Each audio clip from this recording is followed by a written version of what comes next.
Sorry about that. Good morning. Welcome to the first conference of the Opportunity and Inclusive Growth Institute.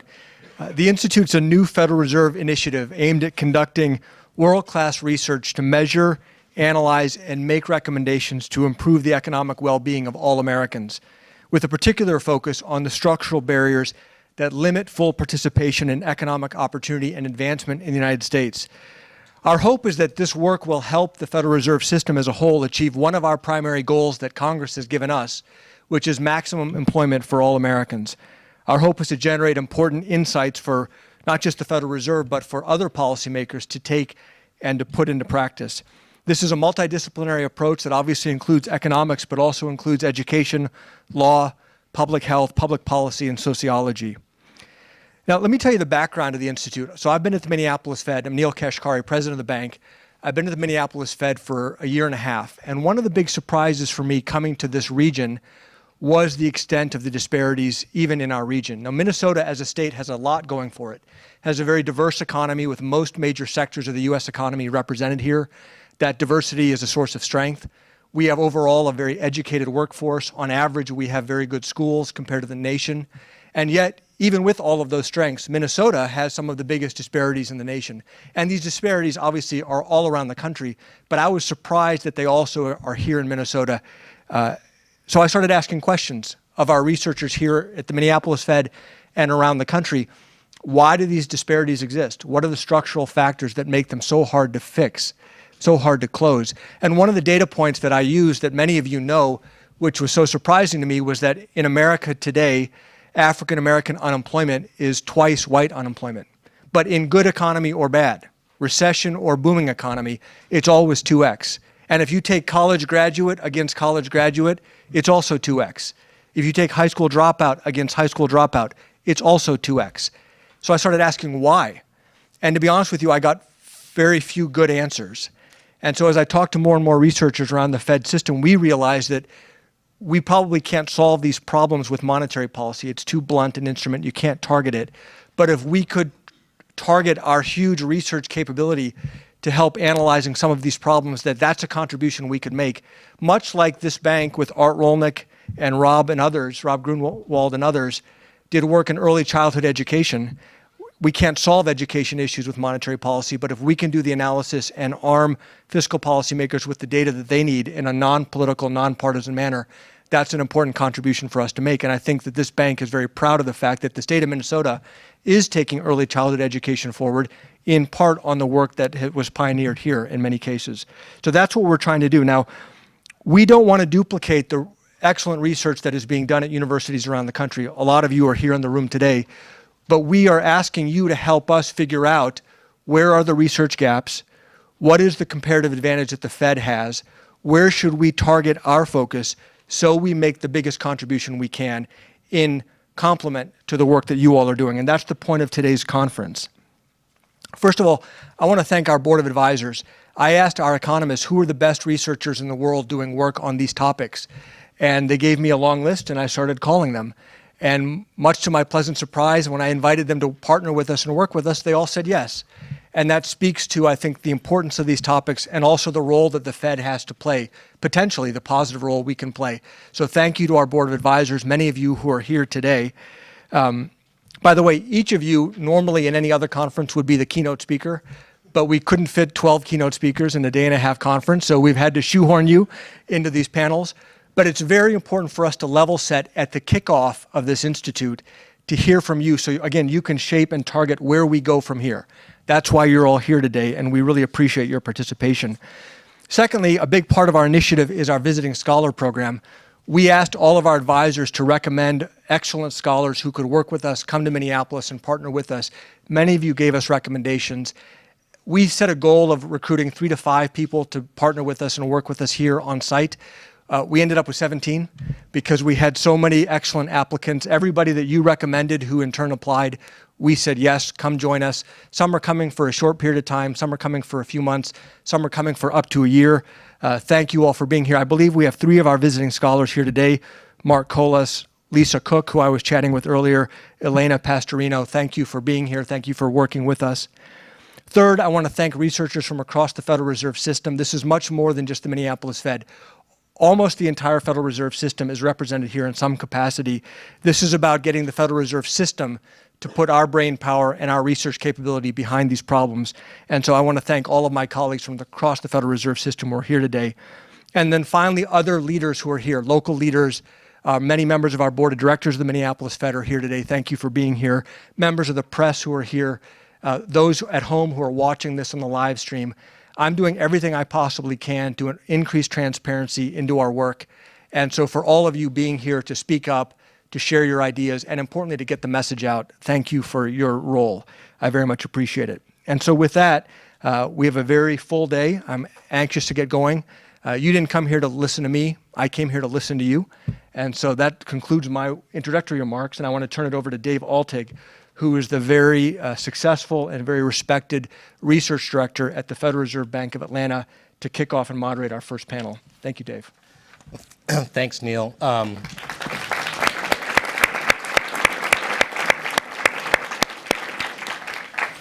You didn't come here to listen to me either.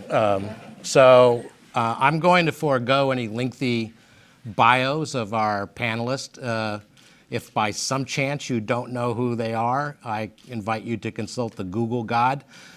He or she knows what you want to know. But I want to give just a very quick roadmap of what we are going to hear in this panel session. So we're going to hear about the correlation between long-term trends in a variety of inequality and mobility measures, along with political polarization and social fragmentation. We're going to hear about how policy specifically affects the lives of children in general and across class and racial boundaries. We're going to hear about the impact of expanding or contracting voting rights on policy. We're going to hear about how segregation in job markets affects wage dynamics and what that might mean for Fed policy. And then we're going to hear how how monetary policy specifically might affect inequality and what we should do about it. Now, maybe you can mix, if you just think in your head, match the speakers with each of those topics, but I won't make you guess too much longer. The order we're going to go in is Bob Putnam first, Janet Curry, then Abanya Washington, Bill Spriggs, and Ed Lazier. Just for the speakers' information, you each have 20 minutes. As you get near, there will be a yellow card somewhere in the back there that says 5 minutes, I believe, and a red card that says 1 minute. And then I'm supposed to get up and clobber you or something if you don't, if you continue on. You may speak from your seat or come to the podium as you wish. So with that, Professor Putnam, it's yours. Thank you very much. Is this on? Can you hear me back there? Well, I'm enormously grateful to Neil and the Fed here for sponsoring this conference, and enormously grateful and frankly a little surprised to find myself being the first speaker at this conference, because I'm not an economist, and I don't even pretend to be an economist. And I'm going to be talking about some work that's in progress, but that might be relevant. But the way you need to think about it is, I don't know how many of you are photographers, this is a very zoomed out picture that I'm going to be giving. I'm going to be looking at trends in inequality and some other trends very broadly. Many different things besides economics are going to be in this story, and very broadly in terms of time. I'm basically going to be trying to show you a kind of picture that runs from 1900 until now. So it's very extended in time and in domain. And of course, I don't mean to be saying that. I mean, I'm feeling a little guilty because many of the good progress that's going to be reported at this conference is going to be very close focus. And so I'm begging your forgiveness that I'm beginning with a very wide angle lens. And therefore, we'll be using some quantitative analysis, but not at all sophisticated quantitative analysis. So we're at 30,000 feet. And the real motivation for this project actually is not this conference, but rather ever since I personally started to vote, America's been going to hell in a handbasket. I started to vote in 1964, and you know what the trends in income inequality look like from the late 60s to now.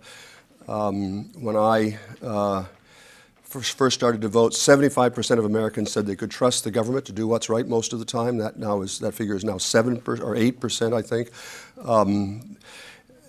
In many ways, it was a different world. And we're, in a sense, a victim of a kind of a perfect storm, in the sense that we have extremely high levels of inequality by historical standards, extremely high levels of political polarization by historic standards, and extremely high levels of social fragmentation by many measures. And so the motivating question of the project is, how did we get here? And I want to begin, and therefore I'm just going to be showing you some graphs, basically, of the statistical graphs of the 20th century designed to show you how things have changed since 1900. So I want to begin with just a few graphs as a kind of a starting point. Material well-being, by many, many measures of material well-being, life has just been getting better and better and better every decade.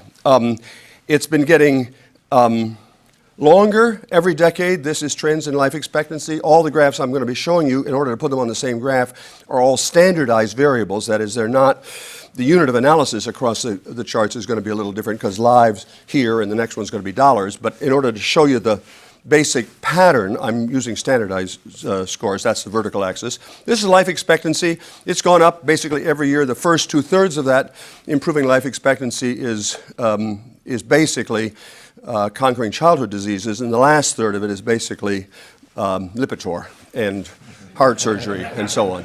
So every year, on average, I know there are differences across demographic groups, of course, but on average every year we're getting healthier and healthier. On average, at the decade level, every year we're getting a little wealthier. And behind that graph lies also technological change. At the beginning of it, there's the airplane and the car, and then chemistry, and then the internet. So basically, that's the view of the 20th century as seen from, let's say, MIT or from Silicon Valley. And it's a real fact. It's a real fact that underneath, technology has been making things on average better and better. More telephones. I'm just not showing you all the charts. So it's a real fact. But I want to look at some other changes that have to do with economic and social and political and cultural cohesion over the course of the 20th century, but using basically that same methodology. So let's start with the graph that everybody in the room knows. This is the familiar trends in income inequality.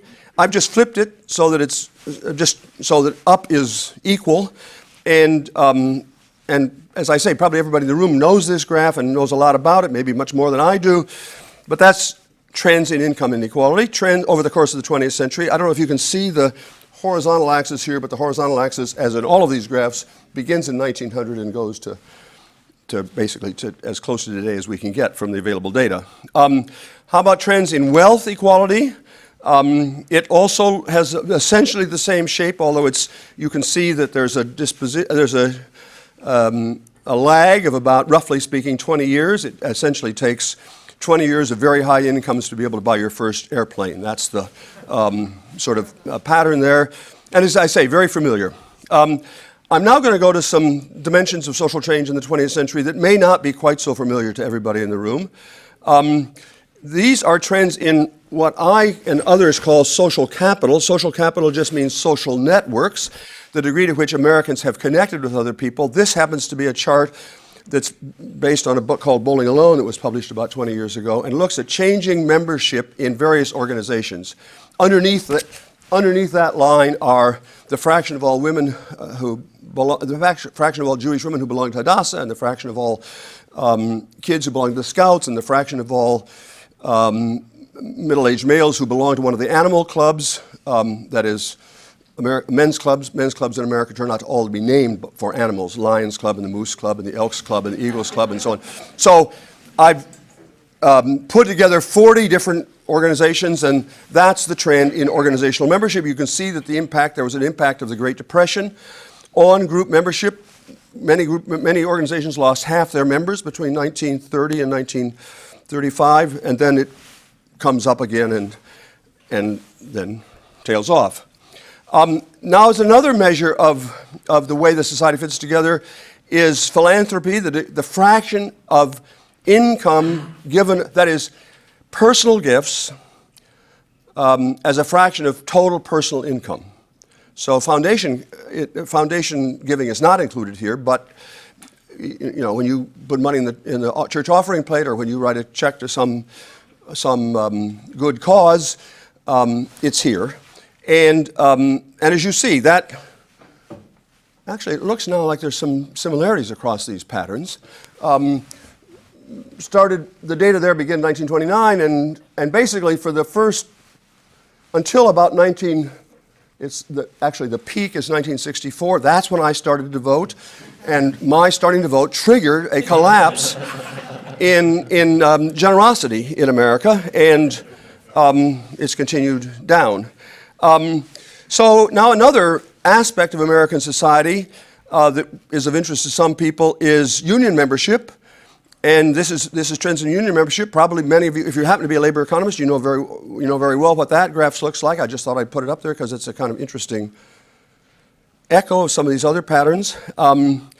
These are trends in family formation, trends in the fraction of all females who are ever married. There are many different measures you could use of family formation. I picked, in a sense, the simplest one, but there are lots of others, like how old people are when they get married, and that actually has exactly the same pattern. At the beginning of the century, both men and women got married relatively late in life.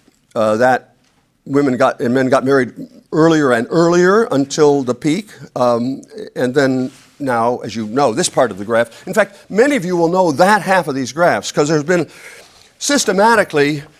a lot of research on this period, including Bowling Alone was written on that period.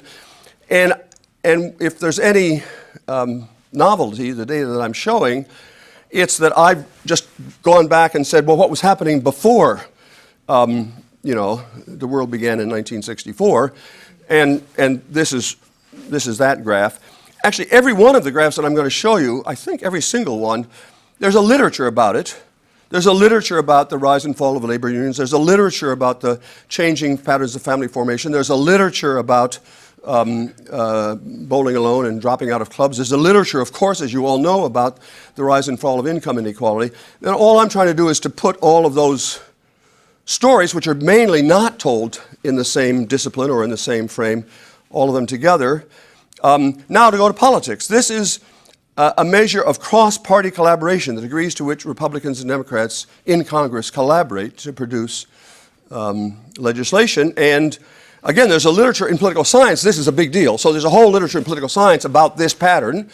And there's a ton of literature in political science about that is increasing polarization over the last 30 years or so. And a lot of that's leaked into the public domain. So you know sort of what that might look like. That is, there are specific independent variables there that are in that literature that talks about gerrymandering or campaign finance or whatever. I'm just stepping back and seeing how that looks in comparison to these other measures of social change. This is a measure of trends in the progressivity of all taxes. This is actually a better measure than trends in the top rate of the federal income tax, because the top rate of they basically look the same, but the top rate of the federal income tax actually is a mark only of a very small fraction of all taxes in America. And this recent paper offers a measure that includes things like state and local taxes and also includes things like FICA, which is a big deal, but is not captured in the standard curves of that you may have seen about trends in the top rate of the federal income tax, although they look, the graphs, even that graph has this same basic inverted U. This is trends in the purchase. I'm now into policy.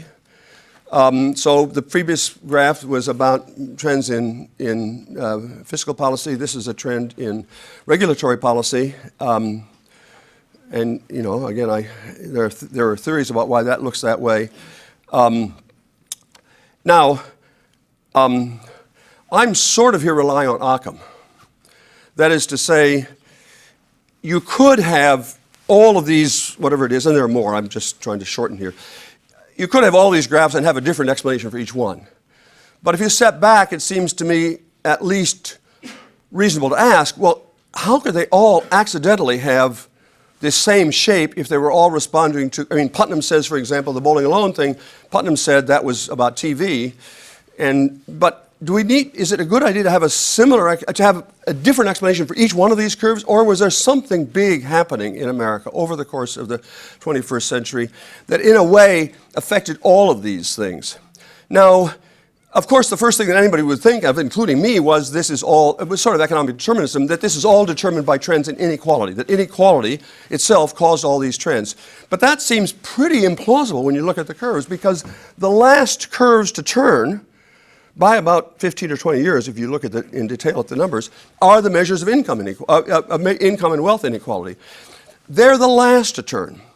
So if you believe that this is all driven by the ups and downs of income inequality in America, you have to believe that, I don't know, people in 1940 were knowing that in 1970 there would be a big increase, or in 1960 people knew there was going to be a big increase in inequality 15 years from now, and therefore they stopped giving so much, or they started fighting politically, or they started watching more TV or something. It's, at least to me, completely implausible that this is all a story driven by economic inequality. And if anything, this suggests that economic inequality was a lagging variable in this U. Now, what I'm about to do is either going to be really interesting to you, or you're going to think that the Fed here made a huge mistake inviting me here, because I began to, just privately,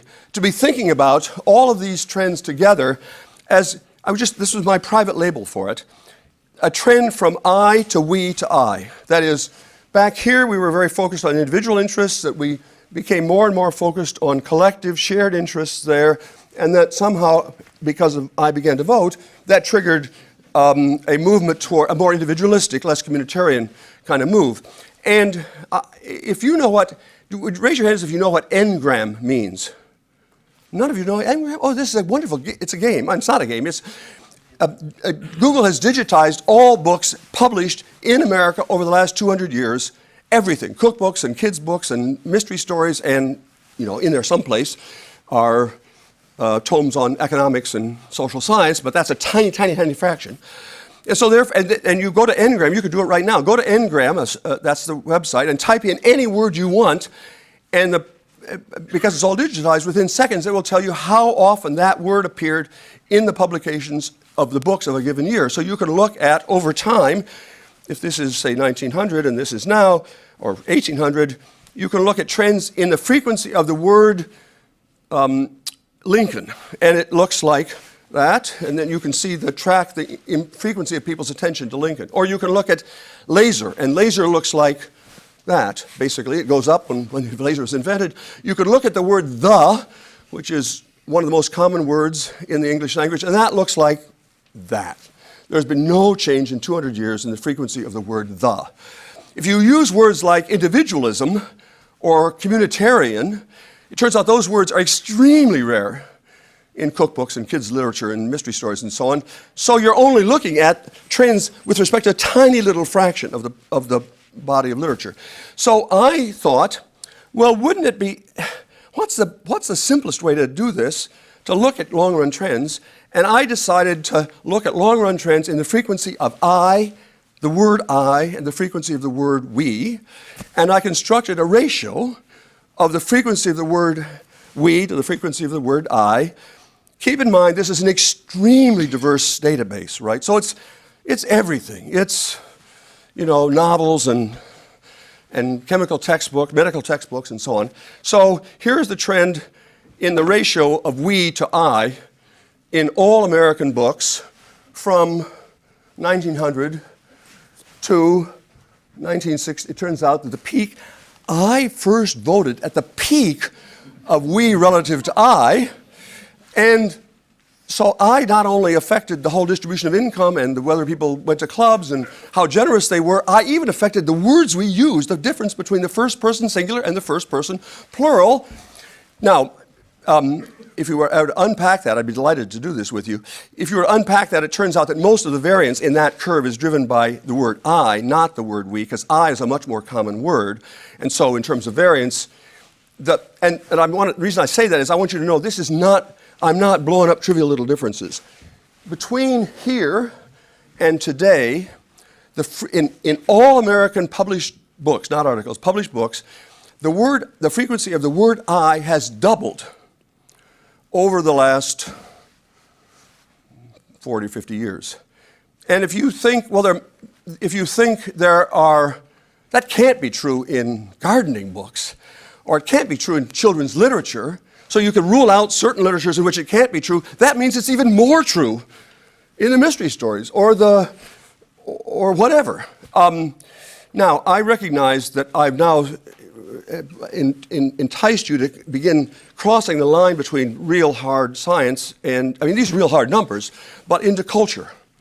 And I don't know quite what I want to say about what's causing all this, but what I do want to say is this is a big deal. And so if you look back from the 30,000 foot level at what got me into this field was back in the trends in inequality, economic inequality. I think that seen from a multidisciplinary and multi-decade perspective, something other big has been happening. Now, exactly what's the story of the turning point here? I'm happy to talk if anybody wants to about what might have caused this. That's the first question the social science wants to ask. That's not an easy question. And let me just tell you why that's not an easy question to answer. Because lots of the things that any of us would think of first, well, the first thing we think of is it was caused by income inequality, but that seems now actually pretty implausible. The next thing is World War II, or the Great Depression, that created a moment of connectedness that, we were all in this together and we had wage controls and so on. But that actually doesn't explain, the World War II, which happens here, doesn't actually explain that curve, because we were rising on this, I don't mean just that curve, but we were rising on, I'll get to a different chart so you're not mesmerized by okay. These curves had been going up on average about 3 decades before World War II, and about 2 decades before the Great Depression. So that means if you think that it was the war and the Great Depression, you have to have some kind of expectations model in which people started giving more or started joining clubs more, not because they were currently at war, but they knew that 30 years from now we were going to be at war, and they wanted to be connected with other people in time for that. Maybe you don't recognize, I'm joking. It seems totally implausible that something that happened there could cause that. I'm open to nominees for the cause. I will tell you that it's really hard, actually. I've spent the last year trying to think of what it would be, because the range of dependent variables, outcomes, is so diverse. Whatever it is has got to have affected, whether we decide to have a family and get married, and whether we decide to go to club meetings, and the income distribution in the country. There's a very, very broad set of and even the language you use has got to have been affected. Here's my hunch, and this is, I recognize, really countercultural in this setting. I think these curves were all braided. I think there were lots and lots of feedback loops if we dug into them. And I think we were in one kind of equilibrium, and then basically the 60s happened. And don't ask me right now to unpack what I mean by the 60s, but the 60s happened, and that triggered a reverse kind of equilibrium, which we've been on for the last 40 years. I will say, and this is my last point. I've been looking a lot at what happened in the middle 60s, actually, in cultural as well as economic and social and other terms. I personally got into socials. I'm in this job. I'm here today because with a young, I was in college in 1961. I was hanging out with a young co-ed who I took political science with. as it happens, we're still hanging out together 50, 60 years later. And we, on the night of January 19th, 1961, we got on the train in 30th Street Station in Philadelphia and rode down to Washington and stood in the crowd, at the back of the crowd, and actually heard with my own ears John Kennedy say, "Ask not what your country can do, ask what you can do for your country." And I know this is a serious audience and I'm really old, but I still have actually on the back of my neck kind of hairs because that had a huge impact. I thought he was speaking to me, and I thought this was a clarion call for a new period in American history when finally would address all of our national problems. However, over the last 3 or 4 months, as I began thinking more about what's happening there, actually, and I think almost everybody has misunderstood the historical significance of that passage from Kennedy. When he said, "Ask not what the country can do for you, ask what you can do for the country," he was speaking to an audience that was very we-infused. It was the most we-infused. So he was not saying something countercultural. He was saying something that was smack in the middle of American cultural values at that time. That is, that you should be concerned about the community and not ask what the community is going to do for you. I have come to think that was not a moment of a kind of a reveille for a new march toward the greater future, but that was actually taps for a period in which Americans had come to share deeply egalitarian and deeply communitarian norms, and we were about to slip away from it. My time is up, so I'm going to stop there, although I recognize that there's one important issue that I haven't talked about that will occur to you, and I'm happy to talk about it later. There's even some slides, but I'm just going to not. A question will be, well, how does the Civil Rights Revolution and the gender revolution play into this? Was the we of 1964, let's say, basically a white guy's we, or was it broader than that? And it's a really interesting question, and since other people here will be talking about race, I'm going to not go through that now, but maybe if you want to in the Q&A, we can talk about how race fits and gender fit into this story. I apologize for beginning it at this way off topic kind of presentation.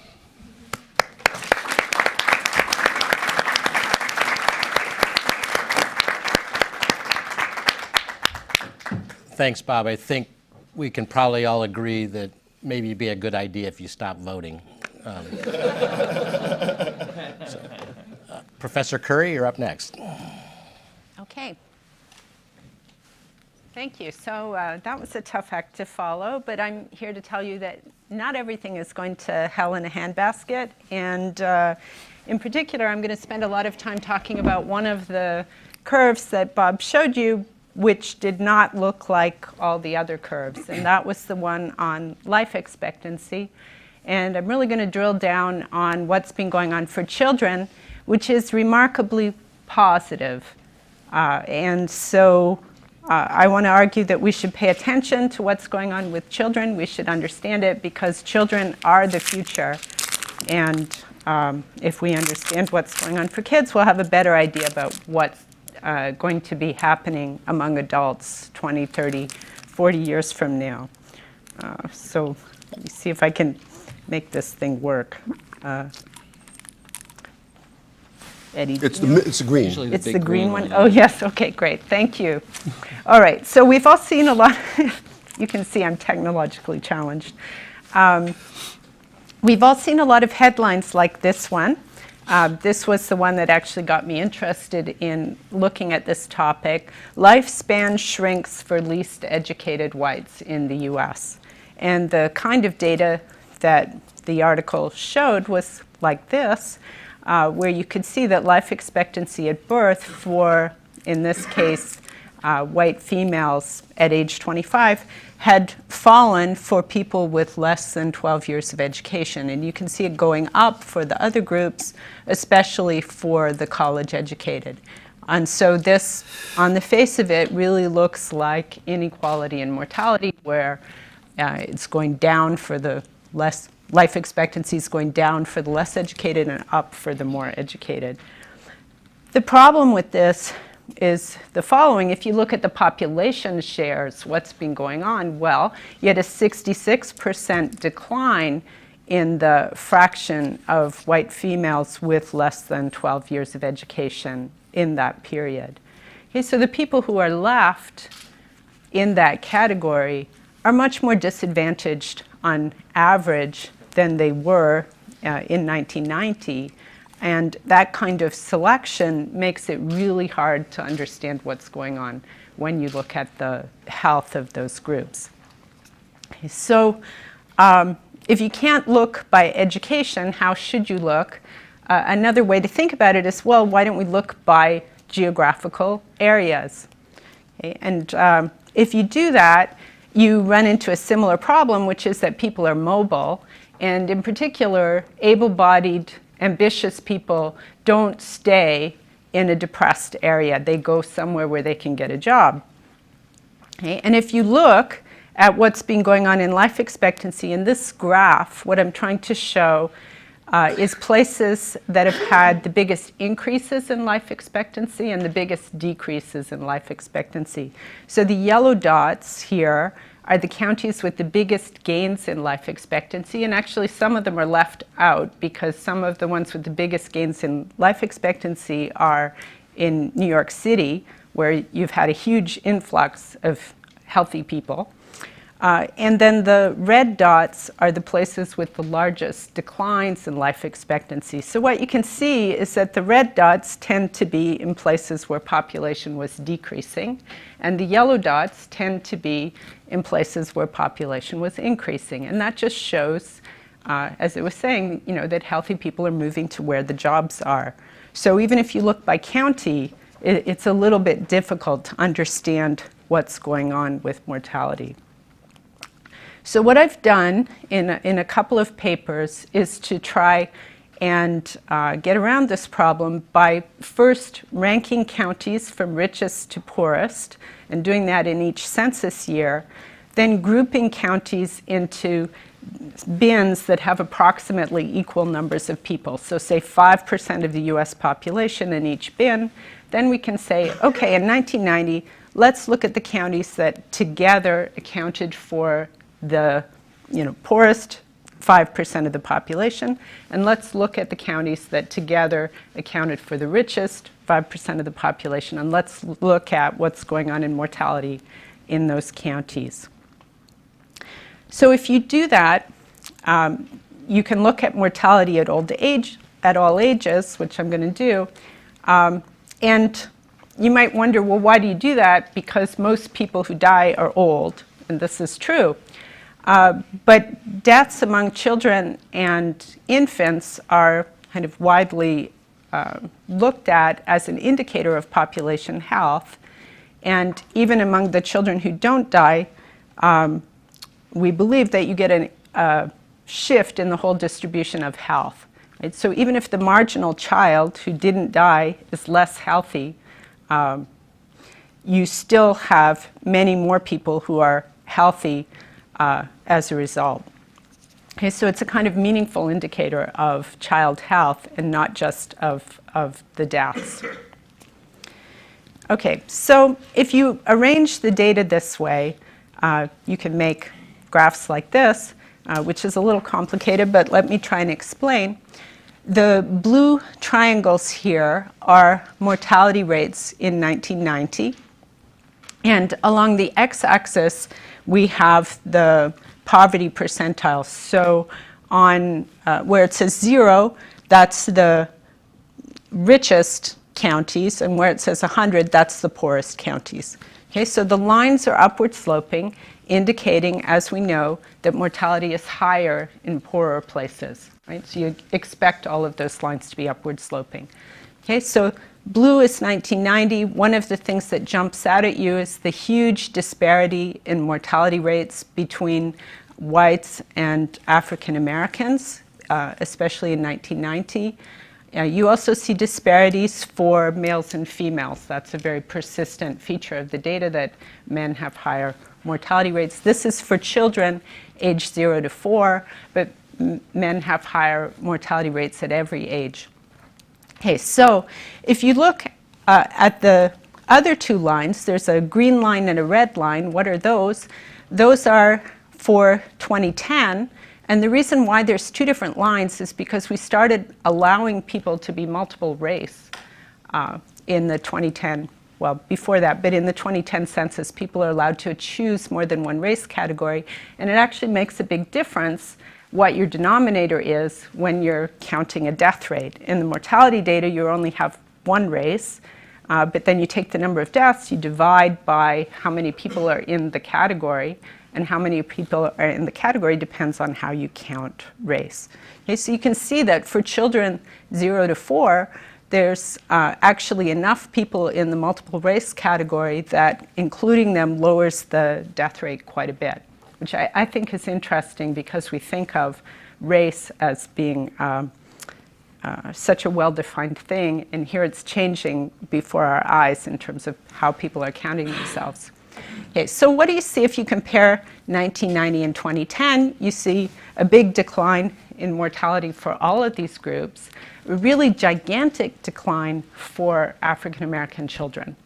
Okay, so we have a huge success story here in terms of declining mortality, especially among African American children. And also, what you see is that the lines tend to kind of fan out. Well, what does that mean? That means that mortality is falling faster for the poorest counties than it is for the richest counties. In other words, inequality in mortality among children is falling over this time period. Okay, so that's for children 0 to 4. If we look at children 5 to 19, you see a quite similar kind of pattern.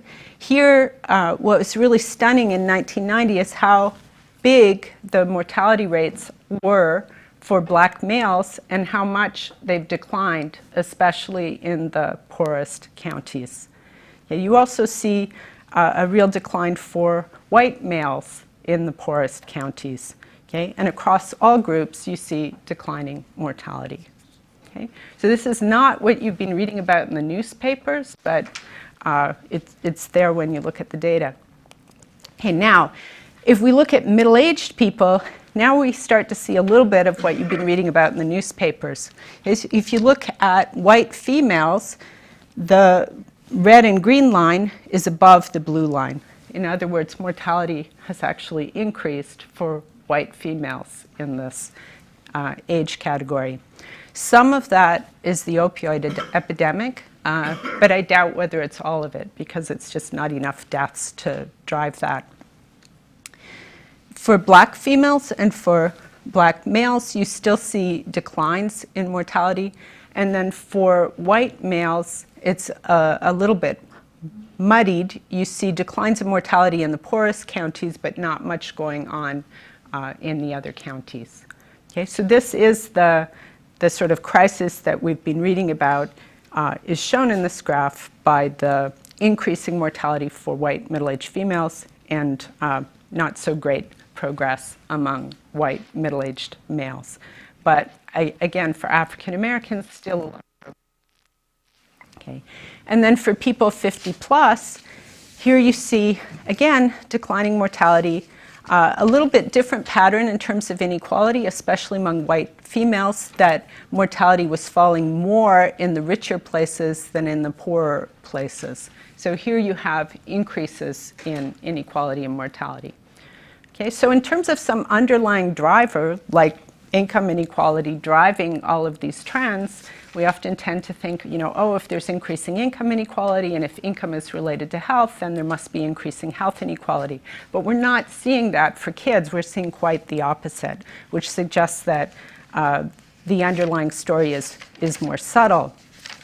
Okay, so what these results suggest to me is no necessary relationship between changes in income inequality and changes in mortality inequality, and that past policies may have something to do with the divergence between what's going on for kids and what's going on for older people.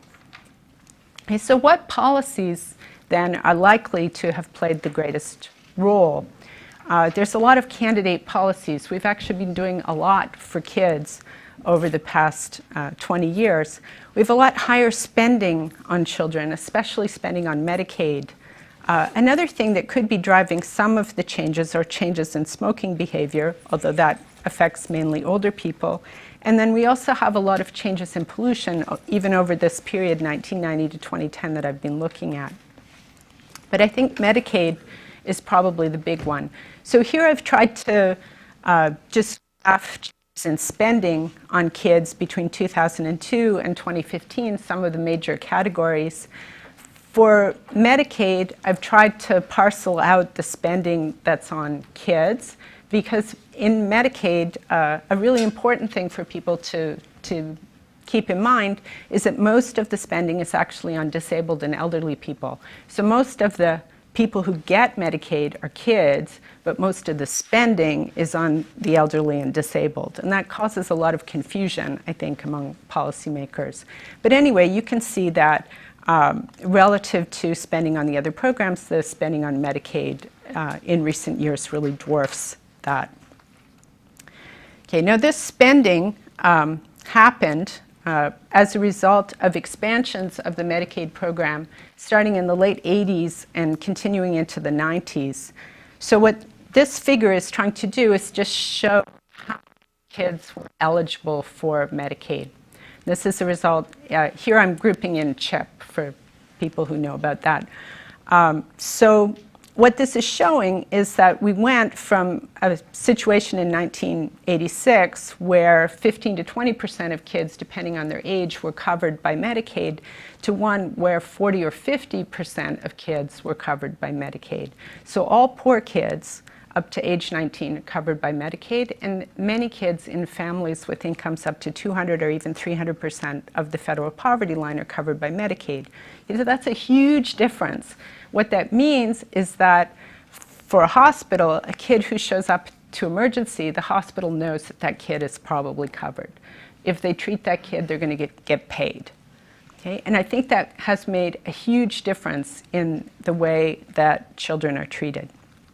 It's also made a huge difference in terms of access to preventive care.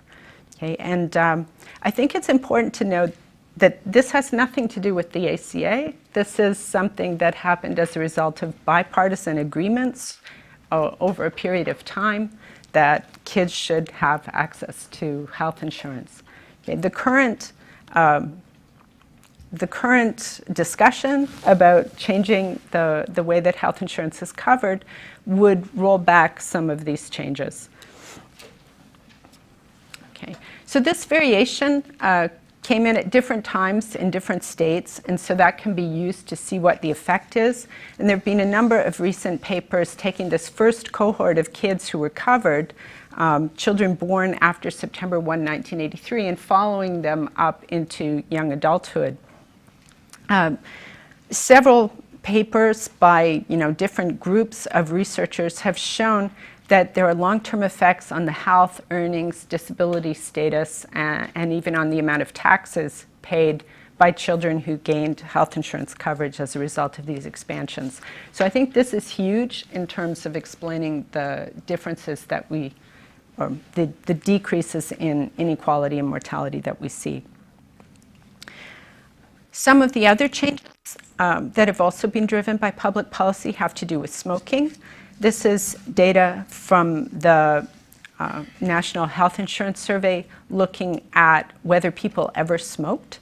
And what you can see is if you look in the age group 50 plus, most men smoked at some point, and there are still long-term health consequences of that. Among women, what you see is this interesting pattern that over the past 20 years, the number of poor women who ever smoked actually increased over time. And that could be driving some of the increase in health inequality that we see, especially among women. So you might call this the Virginia Slims effect, that more women were smoking. Okay, if we look at 18 to 40-year-olds, on the other hand, you have continuous declines from pretty low levels over this whole period, and those are continuing, which again augurs well for the health of children in the current generation as they get older. Okay.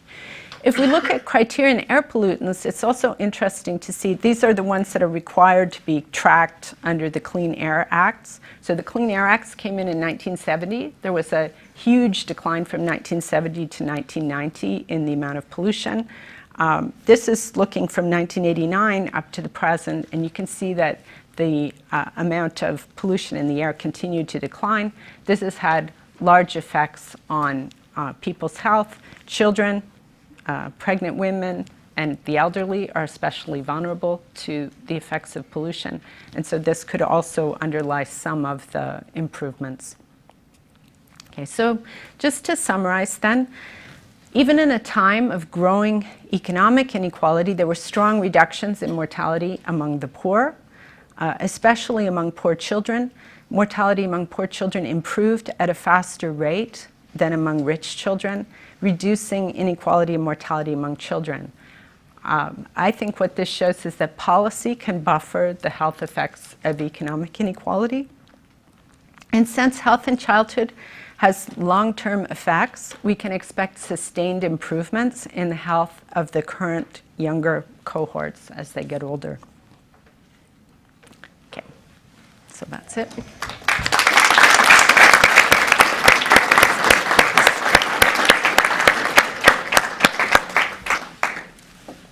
Professor Washington. So I'm going to speak about the impact of voting rights on policy and how we can harness that for poverty policy. So there's strong evidence that expanding voting rights actually has a causal impact on policy. I'll give examples from 2 points in history. So there's when women got the vote, in the early 20th century, and I'll start there. So the way that female enfranchisement rolled out is very nice for us in terms of untangling what the causal impact is. So there were 29 states that gave women the right to vote before the 19th Amendment. So some of these states started even in the 1800s. And then there's seven additional states that ratified the amendment. So those 36 give you the 3/4, and then the other 12 we could think of as the kickers and the screamers, right? They had female enfranchisement kind of forced on them. And what's nice about that, maybe not nice in terms of their place in history, because some of them didn't ratify the amendment until the 1970s or even the 1980s, but what's nice about that for research is that it is in terms of untangling the causal impact. Because if I told you that states that gave women the right to vote also had policies that were favorable to women, you would say, well, that's not surprising. The same type of people who would vote for women to have the right to vote would also vote for policies that maybe women favor. But if I tell you this happened, that policy moved in the direction that women were caring about at the moment for the kickers and the screamers, that's a little bit more compelling. And so that's what 2 sets of authors have done in terms of looking at the causal impact of female enfranchisement on policy. And both sets of authors found, first of all, that the impacts were immediate. So by immediate, I mean you see impacts even before women went to the polls. So to be clear, there's a difference between voting and being enfranchised, right? You may not vote, but the fact that you're enfranchised says to the politician, perhaps if you don't do what I want you to do, I will be at the polls, right? So enfranchisement in and of itself can move policy. And so what happened? Well, we saw increased liberal voting by states' representatives. We saw increases in government expenditures and revenue. And we saw increases in local public health spending. To hearken back to what Robert was saying, household hygiene was a very important issue at the time in terms of reducing childhood mortality. But it was quite expensive. So there was no, obviously, TV campaign you could have. This was 1920 when the amendment passed, and Twitter was out of the question as well, right? And so what nurses had to do was actually go door to door to teach people household hygiene. And you couldn't just go once. I mean, many of us are professors. You can't just tell someone something once and then expect them, right? So you had to go repeatedly. And so that was quite expensive. And so more money for local public health really made a difference, because down the road then you saw fewer childhood deaths, due to infection, diarrhea, meningitis, diphtheria, right? So women having the right to vote is part of what drove that curve of childhood mortality going down. So you see clearly from that example that, giving a group voting rights led to real changes in policy. And then the other important lesson is that the changes are immediate. When folks are enfranchised, they don't need to cast that first vote. All right, let's skip ahead 45 years in history and think about blacks in the South in 1965. So this is the re-enfranchisement, if you will, of black men and the initial enfranchisement of black women, right? Because black men gained the right to vote after the Civil War, but then lost it shortly thereafter with the end of Reconstruction. So, at that point, the federal government failed to stop Southern whites from implementing legal measures, think your poll taxes, your literacy tests, and extra legal, think violence, measures to prevent blacks from voting. So in 1965, here's the federal government imposing something on someone again. In comes the Voting Rights Act, which was passed to make sure that voting was not limited by race. At that time, right prior to the law's passage, the most potent measure in terms of preventing blacks from voting in the South was the literacy test. And the literacy test was so important because, of course, it wasn't a test of how well you could read, right? That may have been a good measure back in 1890 when we started implementing it. But the brilliant thing about the literacy test was its flexibility, because the test taker could design the questions and could decide on the answers right on the spot. And so, of course, it was just simply a test of race. So I, along with the co-author, look at the states that had this forcible removal of the literacy test, compare those to southern states that did not have the literacy test, and within those states, look at counties with higher and lower black shares, right? So if you have a higher percentage of blacks in the county, you have more people who are newly enfranchised. Okay, so what do we find? We find in those areas that you have larger gains in voter turnout, which is essentially the best, it's not enfranchisement, but it's the closest thing that we can actually look at. And we saw that the distribution of resources was tilted toward those areas where there was greater enfranchisement. So in other words, with the women I was telling you about, we're going to focus on spending in this area and we're going to spend more. For this group, what I'm telling you is that even conditional on keeping the size of the pie the same, the share of the pie that went to black communities was increased. And again, you saw results. So, you saw increases in black pupil-teacher ratios, increases in black high school enrollment. So the distribution changed. I mentioned that the Voting Rights Act, no, actually, I think I forgot to mention, the Voting Rights Act had many, many different parts to it in order to ensure that minorities had the right to vote.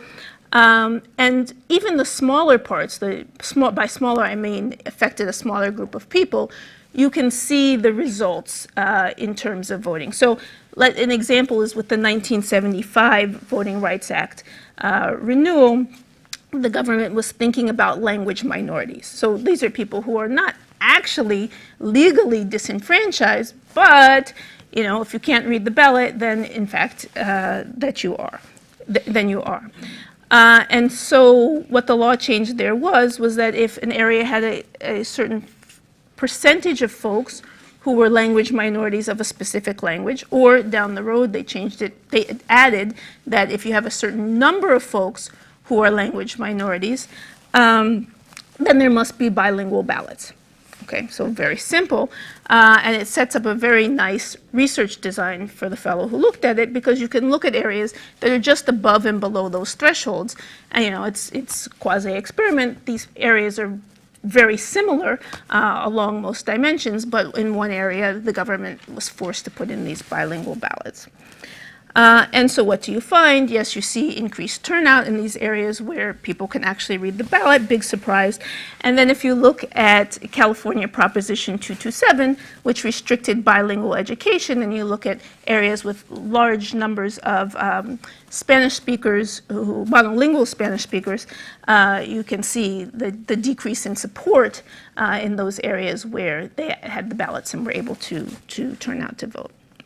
Okay, so we see that when you enfranchise people, then you see the effects at the polls, you also see the effects in policy. Now, of course, today what we're not talking about enfranchising additional groups of people. We're talking about the opposite, right? We're talking about contracting voting rights. And it's not obvious that that should have the equal and opposite impact, right? There's inertia in programs. And unfortunately, for this, we don't have as strong evidence because you don't have the government coming in and forcibly telling you to not give someone the right to vote, right? The time where the most folks lost the right to vote was, again, when the federal government left the South and left the Southern whites to put in whatever policies they wanted in terms of voting.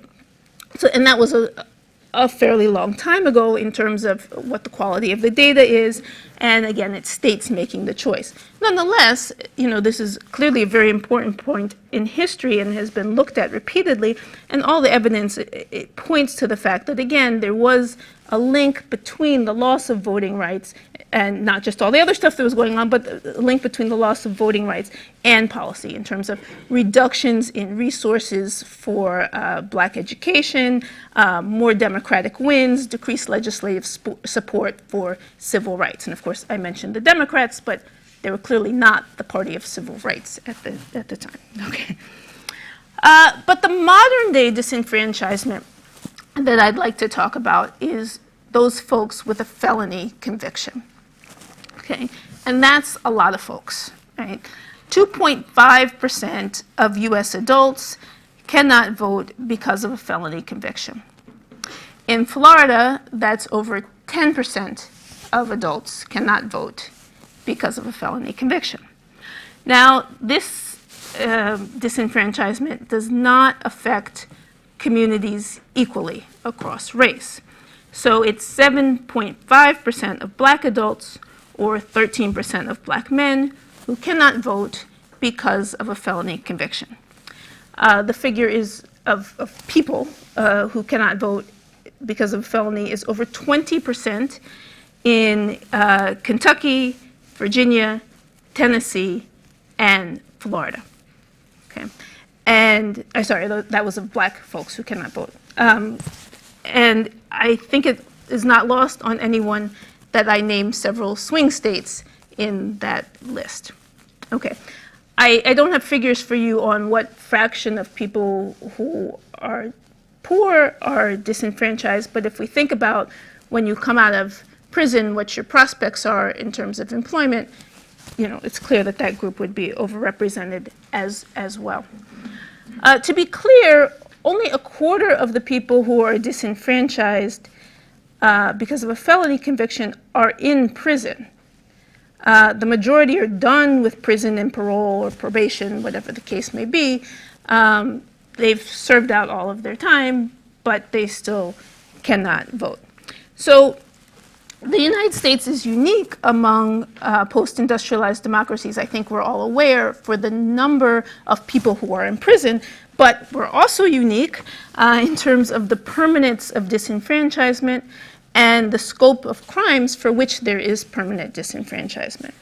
So just to give you a quick overview of what it looks like from state to state, in 48 states, you're disenfranchised while you are in prison. So in 2 states, you can actually vote while you're in prison. 36 of those states keep you disenfranchised when you're on parole. 31 would keep you disenfranchised if you're on probation. There are 4 states that disenfranchise folks forever for all felonies, and there are 8 for which there's certain categories of offenses for which it could be forever, or it's for a certain time period, beyond parole. In most states, there's a cumbersome reinstatement process. So even those people who may be able to vote, it's hard to get it back. So certainly we're talking about enough people such that election results could be changed if this group of people were allowed to participate. However, evidence suggests that there's not much effect of disenfranchisement, in this case, on policy. So people point to the fact that few people vote when they get out of prison, even if they are eligible. And so that when people do exercises of looking at states that make felony disenfranchisement laws, say, more liberal or more conservative, you don't see any significant change from before or after. Now, these are states making their own choices, and I've kind of been critical about looking at that in terms of trying to extract causal evidence. But in this case, if anything, you would think that the bias is would be upward, that states that made things more liberal would also be moving in the direction of, more liberal policies in other ways. So, that zero seems like a zero. Folks are not looking at enfranchisement. Most of these studies are looking at voting, but I suspect that the impact on policy, is a zero as well. And that's because of an information story. So studies have documented huge misinformation about voting rights amongst corrections officials, election officials, and once I name off these two groups, you're not surprised that I then say the affected party, because where would they get information except from the corrections officials and elections officials? So a recent intervention has brought this into great relief. So this is an intervention that was done in Connecticut, a group of researchers that included folks at Yale, not myself. Let me just give you a little bit of background on Connecticut before I give you the details of the study. So Connecticut is right middle of the road. It's 25th out of 50th in terms of the incarceration rate.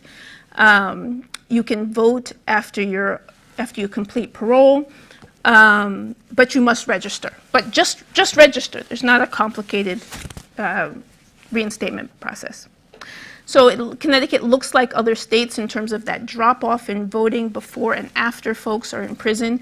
So in the control group in this study, 23% were registered before incarceration and only 6% were registered afterwards. So that's similar.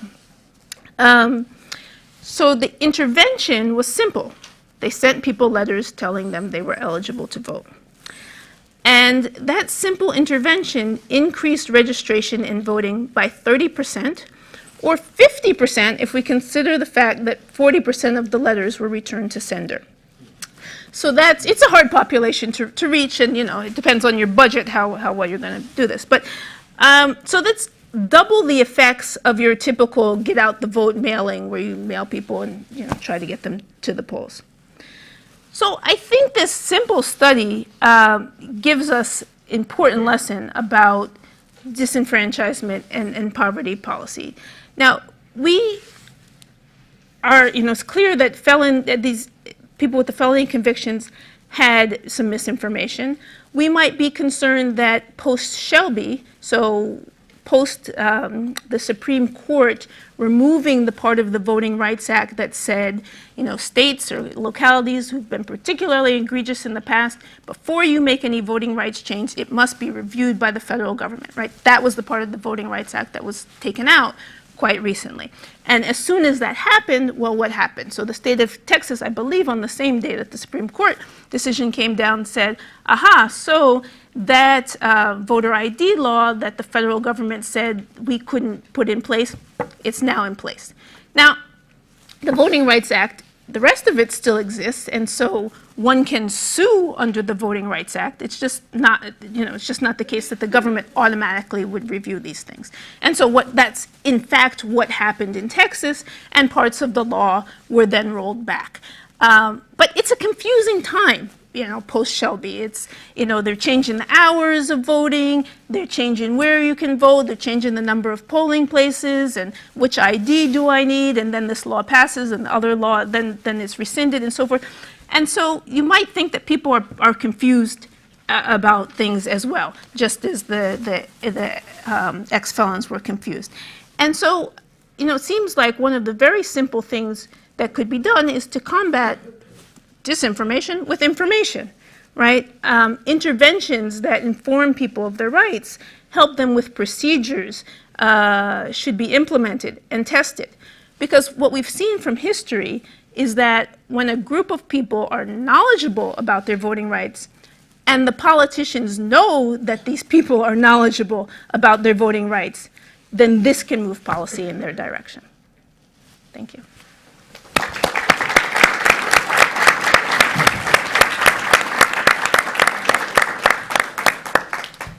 Professor Spriggs. Thank you, and thank you, Neil, for organizing this. I'm really happy. I'm normally a critic of the Fed because I think they don't pay attention to these things. Very vocal critic about it. So I'm grateful that you included me in it, because normally people don't want to have somebody who's trying to burn down the house in the house. So I appreciate you being open enough for that. And I do appreciate the other scholars who agreed to participate, because it's important that we at least have these discussions. And so I think this is a big deal. So as many people know, or don't know, economists seem puzzled that the unemployment rate is what appears to be a very low number, and wage pressures are very low. And wage inflation, nominal wage inflation, is running well below 3%. It's consistently been 2.5%. We've had a couple of spikes, but basically there's been no wage pressure from this low level of unemployment. This, I think, is less puzzling to labor economists than it is to macroeconomists. Often we labor economists think that macroeconomists have not been reading our literature. So there are a couple of different theories that could explain this. And so I'm going to take off on the theme of this panel to look at a potential explanation. Labor economists have job network theory to try and explain the relationship between wages and unemployment. An insight from a paper by Calvo, his last name is hyphenated, Calvo Armengol, and by Matthew Jackson, look at job networking, but then they allow for segregated job networks. We know in the United States that African Americans are the most segregated, highly more segregated than is true for Latinos or for Asian Americans. And when you look at the gap in unemployment, their insight was, well, you can kind of easily explain this. They have different job networks. And the other insight is, if you are in a job network and your network is disadvantaged, you have a higher rate of unemployment, then you're going to see a couple of things. First, in labor theory, job networks with higher levels of unemployment also will be job networks where you have lower labor force participation. So the threshold of even deciding to look is going to be influenced by this weaker network. African Americans are a proxy here. They are a distinct group because we know that they have segregated job networks and they have higher levels of unemployment. But I think it's also useful to think about Appalachia, to think about the Valley in California, other areas that are isolated where job networks aren't going to perform as well as areas in networks where you have a higher share of workers who are employed. Now, couple that with what some other economists have been doing, which is to look at the Phillips curve relationship and look at the nonlinearities. So one way you can look at this, to some economists sort of perverse, why aren't wages responding to low levels of unemployment, would be to think of a backward bending Phillips curve or something like that. You could also think about it from the perspective of nonlinearities. So a recent paper, a 2016 paper by Denye and Panofska, take advantage of this and find that there are nonlinearities, but they use the unemployment rate as the threshold for where these nonlinearities occur. In job network theory, you wouldn't expect it to be the unemployment rate. You would expect it to be the employment to population ratio, because what's good in the network is how many people have jobs, and that's where the information is coming from, and that's how well the network would function. So my colleague, Denise, it's pronounced Denise, Denise Baglin and I have been looking at a non-parametric estimation of the Phillips curve, and we're allowing for these nonlinearities, but we did two things. One, we used EPOP, adult prime age EPOP, but then we also tested to see, well, would unemployment actually be better? We had different measures of labor market slack, and in confirmation with what you would think from job network theory, it's the EPOP that creates these nonlinearities. So the other sort of fascination I often have, and this comes out with looking at health among whites and their responses to where the white labor market took people during the Great Recession. Whites are getting closer to looking like blacks in the labor market, so one shouldn't be surprised that you see the same sort of, this doesn't work. It is not cultural. Economists often cheat. Race is not very well defined at all. In fact, in the United States, it only has one definition, and that is, do you belong to a group that we could have held as slaves? It has no other definition. And as my colleague Sandy Darity has explored, the look like means on some color scale, do you look like someone I could have held as a slave? So, so it has no real meaning other than that, and so you should expect it to be discriminatory because it was meant to be a legal marker. Can I discriminate against you? Can I treat you differently? Is this allowed? But when it comes to economic relationships, because this isn't a real, race isn't a real variable, we should really look at these economic relationships. So what will happen? If you have a job network and too many people become unemployed, you're going to have endogenously determined dropout in labor force participation. If you're in that region, then you can get the perverse effect, the one that the Obama administration was always critiqued for by people. Your unemployment rate is falling, but that's because people are dropping out of the labor market. You're not doing anything good. People just quit looking. So you can get that the unemployment rate is falling, but not for a good reason, and clearly not one that's going to put more pressure on wages. You can get the opposite. The unemployment rate could be going up, and this actually could be putting wage pressures on because it means people returning to the labor force. So there's a portion in which you will have this nonlinearity that you should actually see a flip, right? That high unemployment rates are going to put wage pressures, low unemployment rates aren't, because the response is the networks aren't working very well and it's labor force participation that's responding. Then there's going to be a band in which the labor market networks really do work, and what we get from labor networks is you'll get something that looks like the Phillips curve. You will get lowering the unemployment rate, you're going to get higher wages. In part because, of course, as firms run out of their network, they go into the market, and once they go into the market to look for workers outside the job networks of their employees, then the wages have to be bid up. Now, my critique to the Fed had always been that being true, you can keep the economy going quite well because the other networks will slowly kick in. So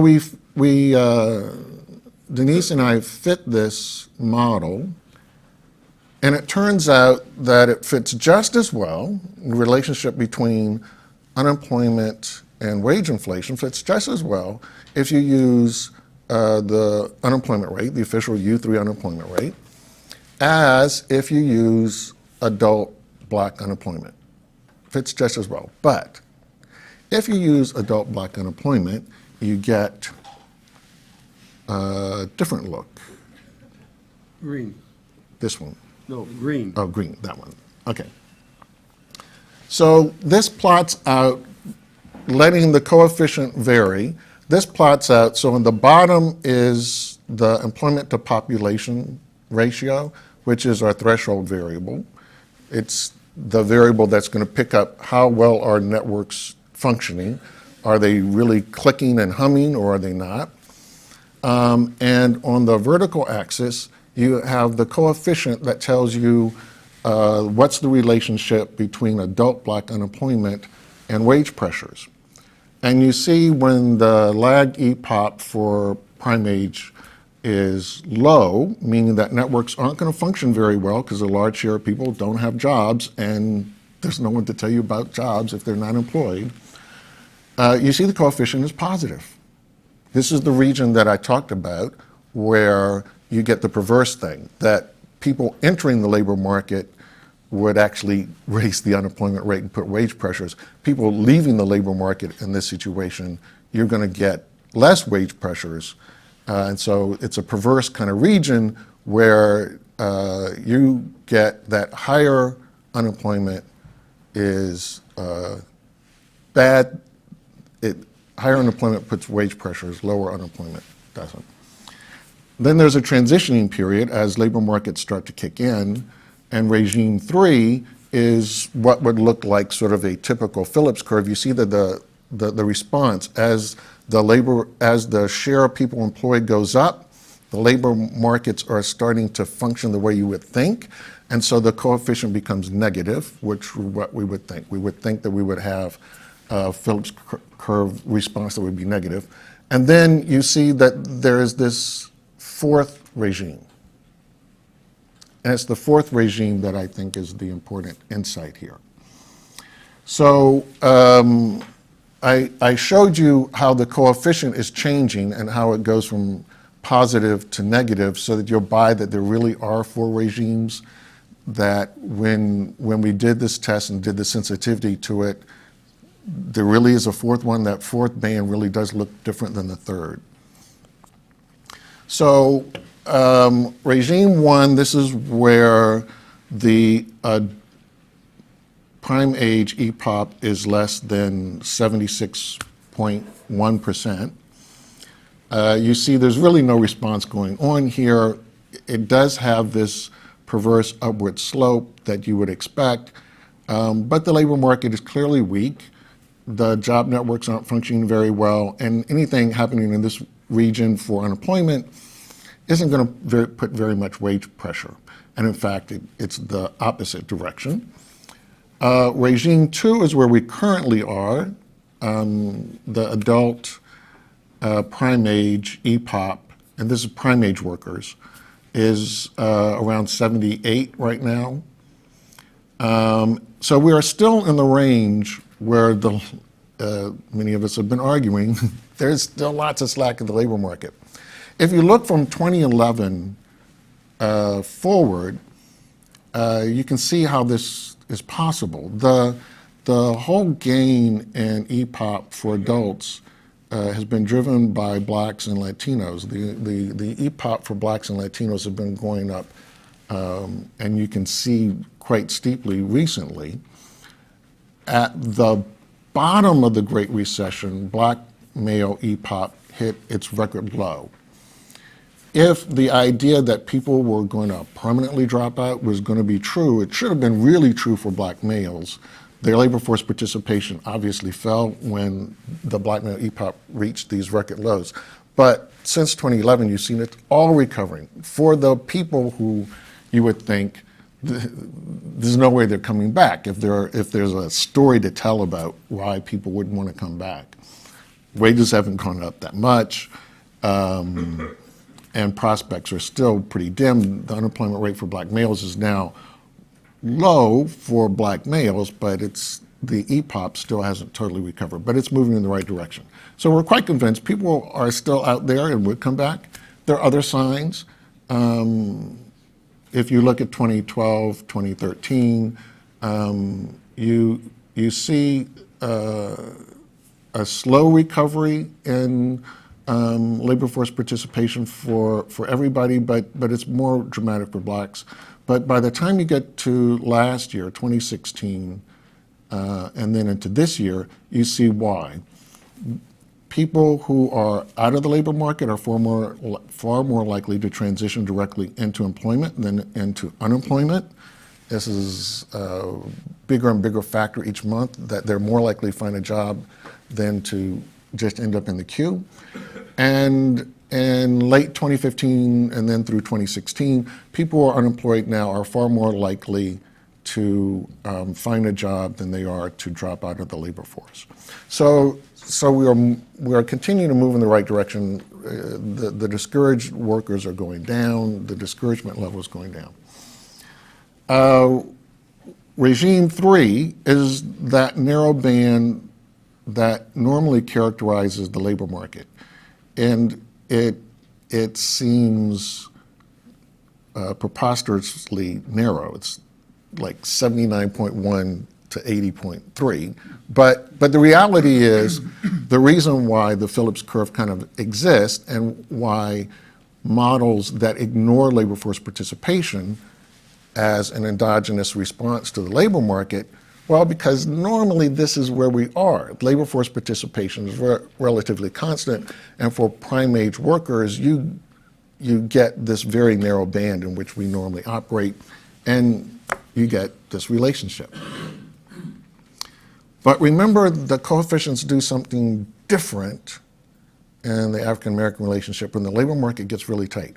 When the employment to population ratio goes above 80%, when it goes above 80.4%, which is when everybody else is convinced the Phillips curve must go straight up into the sky, heaven is going to fall apart, the earth is going to disintegrate. No. Actually, that's when the other labor markets that have been disadvantaged kick in. And we're actually closer to one of these other regimes. You can see that the response is relatively flat. This is the region in which those who have ineffective job markets kick in, and we don't get wage pressures. We get the same effect that you've been seeing that you would see in Region 1, or you're currently seeing now. So in fact, the black unemployment rate can continue to fall. And everybody says, oh, it's always 2 to 1. It's 2 to 1 because you never see, by policy, we never see regime 4. By policy, before we get even close to it, we've already slowed down the economy. And so it goes back up. Now, we're, again, returning to normal, even though, and I'm guilty of this more than anybody else in the room, because I always say it's 2 to 1. It actually isn't always 2 to 1, and these little percentage points kind of matter. During the Obama administration, the black to white unemployment ratio was actually the lowest it was for any president on record. And now it is going to 2 to 1.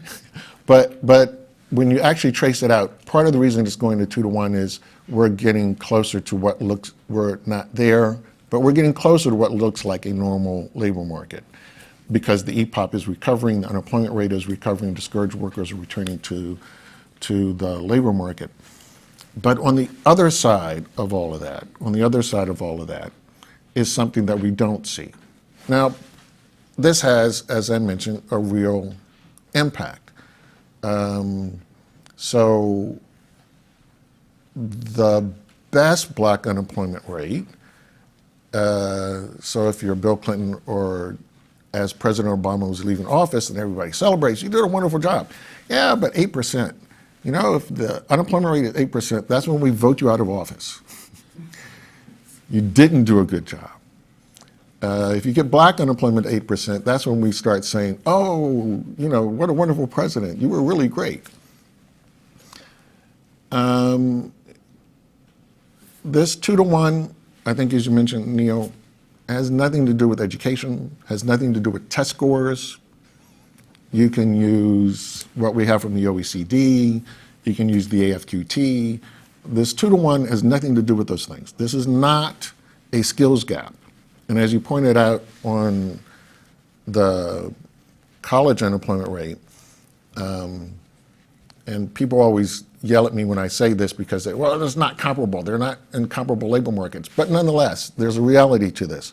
For most of the Great Recession, and it really was only in last summer, the unemployment rate, if you were a white high school dropout, the unemployment rate for a white high school dropout was lower than for all blacks unless you had a bachelor's degree. And I always repeat that because people are always like, I don't think that's what you said. No, that's what I said. The unemployment rate for a white high school dropout was lower than for all blacks unless you had a college degree. That's the extent of this gap.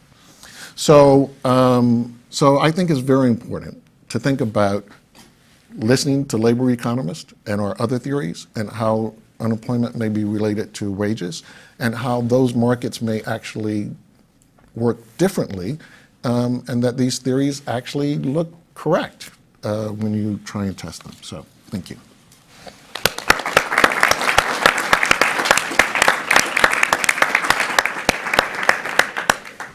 And finally, Thank you. Well, first, let me start by thanking my buddy Neil for organizing this thing. We've been friends for a long time, and I'm certainly glad that he did that. And I want to pick up on something that Neil said actually in his introduction, because for those of you who are not quite as used to Fed speak, he said a couple of things that were code, and I want to translate those for you.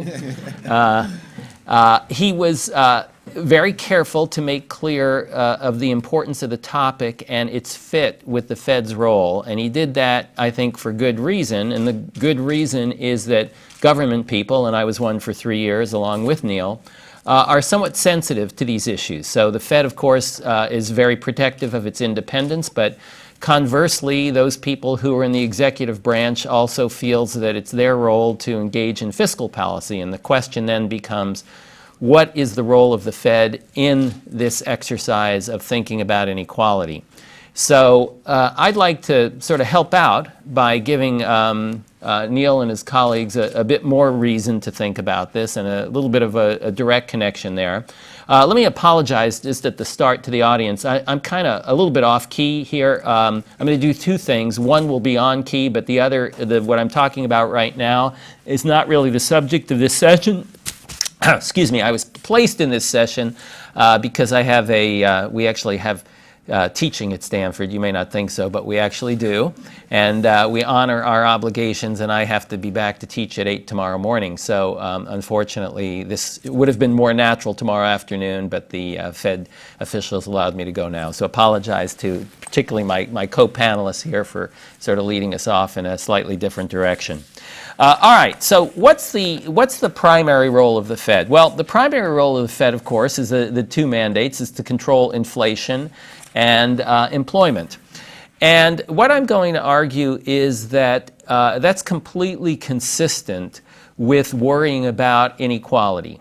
And it's primarily for one reason. By far the Fed's biggest impact, actually, grab your clicker. Sorry.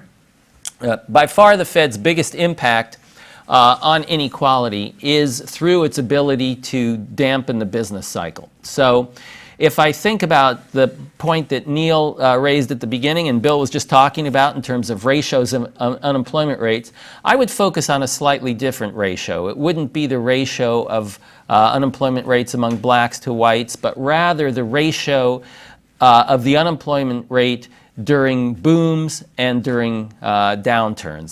That's really the important thing to think about. And the reason that ratio is important is that while the proportions between the rich and the poor, white and black, educated and less educated, tend to stay about the same, the absolute changes are very dramatic. And it's the absolute changes that are relevant because they're the ones that affect well-being, not the proportionate change. You know, if you go from an unemployment rate of 1% to 2%, that's not as significant as going from an unemployment rate of 8% to, say, 16%. And so let me just show you this chart, which we all know, of course, but just to kind of give you a sense of what I'm talking about here.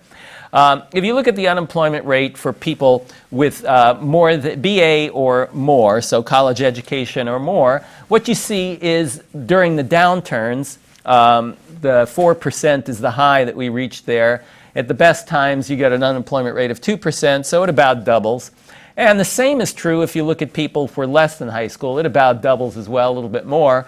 But the point is that you have a 9 percentage point increase in the unemployment rate when you go into a recession. So the people that are really being adversely affected by recessions are the less educated. That's the important point to remember when you're thinking about unemployment rates.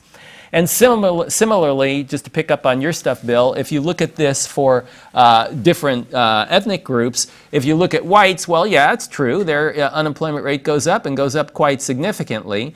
But again, the percentage point change for the black population is 9 percentage points. So that's a lot more significant in terms of its effect on that labor market and well-being. So what I would argue is, in some sense, that's good news for the Fed. Good news in the sense that everybody understands that the employment mandate is certainly part of what the Fed should be doing. And so this simply says, look, if you do your job and you do it well, you're probably doing 90% of what you can do to affect inequality. And so I would say that focus is an appropriate focus, and it's one that should be borne in mind, because that's probably the first order kind of thing to be thinking about. But there are others, and the others are again a bit more subtle. Let me just mention them and then come back to the topic at hand. So what are some of the other effects that the Fed has on inequality? Well, the first one is interest rate policy. So people have talked a lot about how different interest rates affect different parts of the population. One example that's often given is the elderly, and how elderly who are living off fixed incomes where they're living off the interest rates are hurt during times when interest rates are low. That's certainly true for those who are living off of short-term interest rate investments. It's not quite as clear, though, and the reason I say it's not quite as clear is that, again, I'm going to quote you, Bill. You said, listen to labor economists once in a while. And if you listen to the labor economists, and I'm thinking particularly of David Wise and some of his work with many others on the status of the elderly, what they documented early on is that most of the wealth that is held by the elderly population consists of two things. It's Social Security and housing. It's the house that they own and their Social Security. That's most of it. Pensions are a relatively small part of the deal, and investments are an even smaller part for most people. So what that says is that the primary effect that the Fed is going to have through interest rates on the welfare of the elderly population will be primarily on its effect on housing prices. And again, that's a first order consideration that the Fed thinks about and is well within, I think, the mandate that you would have as part of what you would consider on a daily basis. All right, let me consider a couple more, and then I want to move back to the topic of this session. There are also regional differences. So one of the things that we know is that the Fed's instruments, to the extent that they work, and the Fed, of course, has been analyzed to death, but even to the extent that they work and people believe that the Fed has been effective, we know that the instruments are relatively coarse, and in particular, they can't deal with regional differences. So one of the situations that we had in the most recent recession is there were certain areas that were booming, like right around here, North Dakota, for example, with the energy boom, Whereas other regions, one where spend about a third of my time now in Nevada, was in absolute chaos. The housing prices fell literally 65%, and you had massive unemployment. So the policy that would be right in terms of employment and inflation for North Dakota would be quite different from the one that would be right for Nevada, and that creates regional inequality. Now, 2 points on regional inequality. We wouldn't worry about that so much if those things changed over time. And the good news is that they do change over time. So, for example, if you look at Michigan, back at the height of the recession, Michigan had the highest unemployment rate, up at around 14%. Michigan's unemployment rate is now down to 5%, which is pretty close to the national average. So these things do tend to revert. That's the good news. The bad news is, again, from the labor economics literature, we know that the costs of these displacements and unemployment are persistent. So there's a long history of literature on this, going back to Blanchard and Katz, where they look at displacements and the long-term effects of that, and more recent work by Schmeider, von Wachter, and Bender recently in the AER, and they also find long-lasting effects of these. So what that suggests is that neither labor nor capital are quick to move to arbitrage these differences. So again, that's something that the Fed should be thinking about in terms of its effect on long-term policy. Let me speak about one other issue, and then, as I say, I'm going to move to the topic at hand, which is inequality in the context of skills. This one is kind of an old, long-standing notion that monetary policy can affect the distribution of income, and it's primarily through inflation. And it's the effect on debtors and creditors. So again, an obvious policy, but this goes back, it has, as I say, it has a very long history. The most famous incident in American history on this was the discussion of bimetallism in the latter part of the 19th century, William Jennings Bryan against McKinley. And the poor, who were primarily the farmers, wanted high inflation rates. The rich, who were the creditors, were primarily in the East, wanted low inflation rates. They were the gold standard people.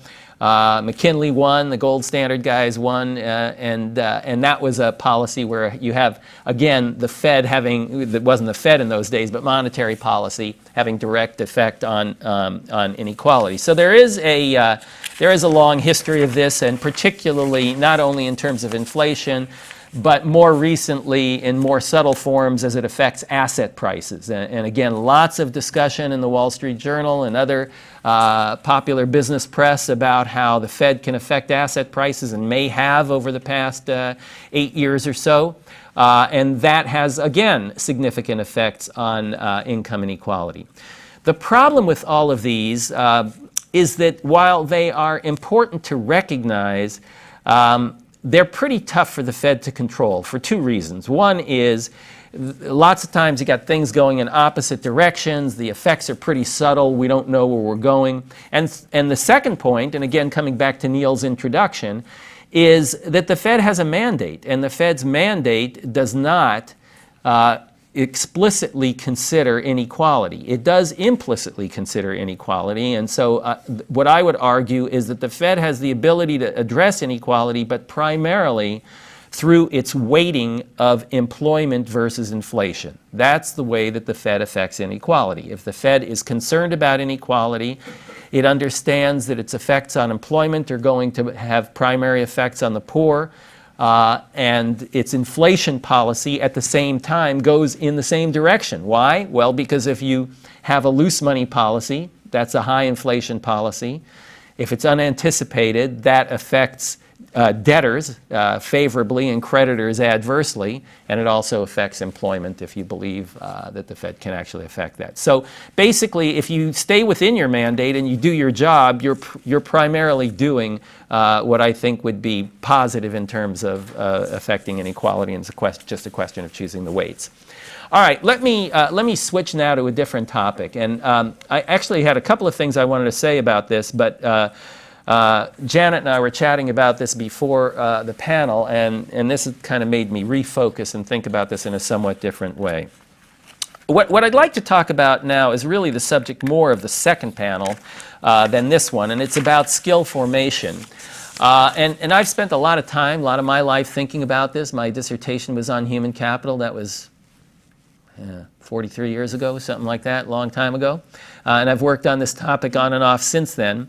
And so what I'd like to do is, again, put this, though, in the context of the Fed. And the reason is I want to come back, Janet, I don't know if you remember before we were chatting about retraining versus training. And the big issue that people always worry about when you talk about skills is obsolescence of skills. Right now, obviously, a big discussion about how trade affects workers, displaces workers and makes their skills either redundant or worth a lot less than they were when they invested in them in the first place. And the question is, how much of this is real and how much of this should we be worried about? What I'm going to argue is that the focus should not be so much on retraining, it should be on training. And the reason for that is that the retraining aspect of it is a relatively minor part of the picture. And I said I'm going to link this back to the Fed. So in 2012, I was at the Jackson Hole conference that the central bankers have every year, and I've been to a few of those. I was asked to write a paper, and I wrote a paper with a co-author, James Spletzer, now at Census, where the topic was whether the unemployment that we're seeing, the high unemployment that we were seeing at the peak of the recession was structural or cyclic, Now, anybody in this room at that Jackson Hole conference? A couple of you guys, okay. All right, so the reason that I was asked to talk about this was for the following. I was thinking about this, I must confess, I was thinking about this more as a White House guy than as a Fed guy, and so when I thought about the politics of it, it was kind of flipped. But the issue, the Fed was concerned about it for the following reason.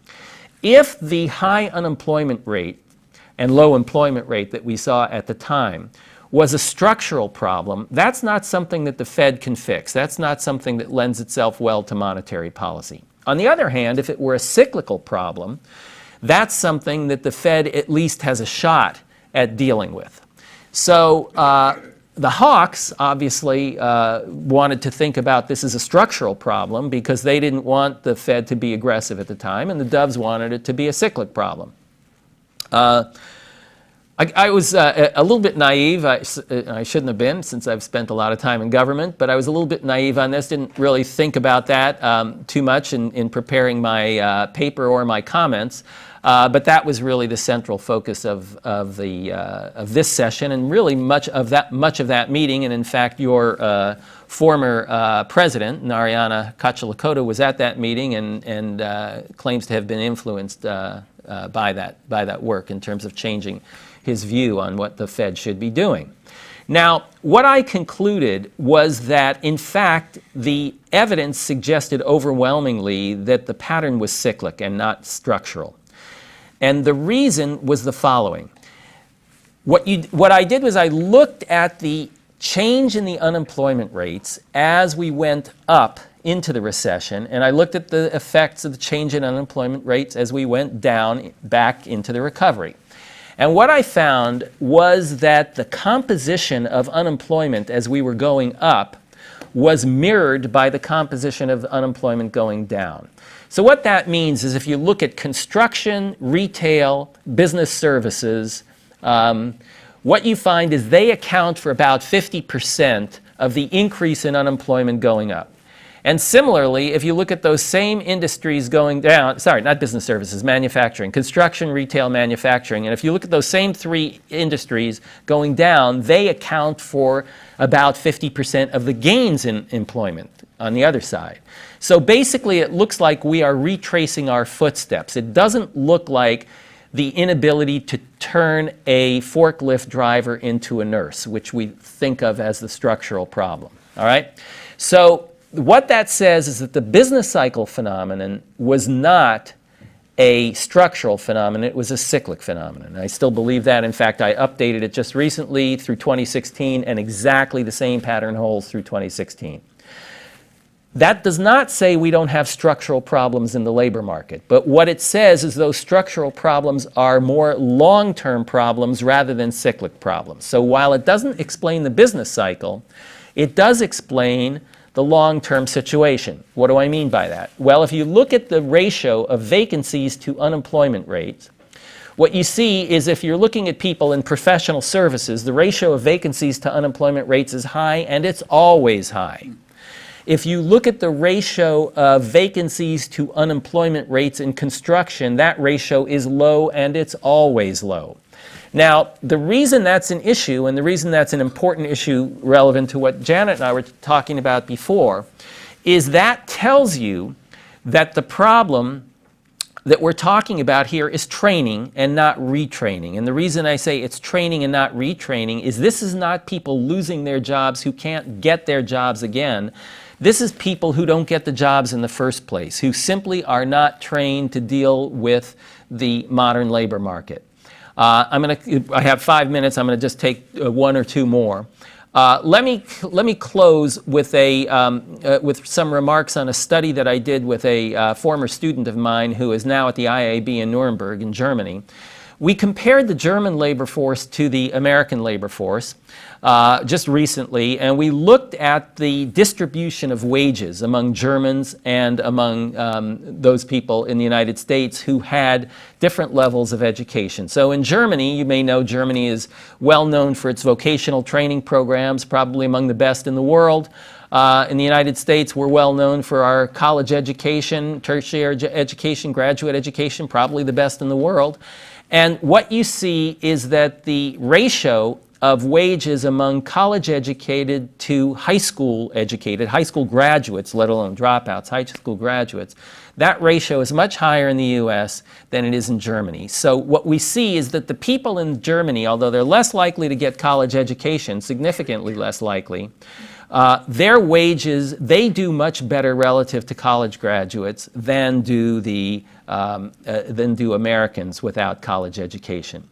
So while Germany may err too much in the direction of vocational training, my reading on this is we probably err too much in the direction of academic education and not enough in skills-based. And by the way, these skills-based things are not things necessarily like learning to be a construction worker, an assembly line worker.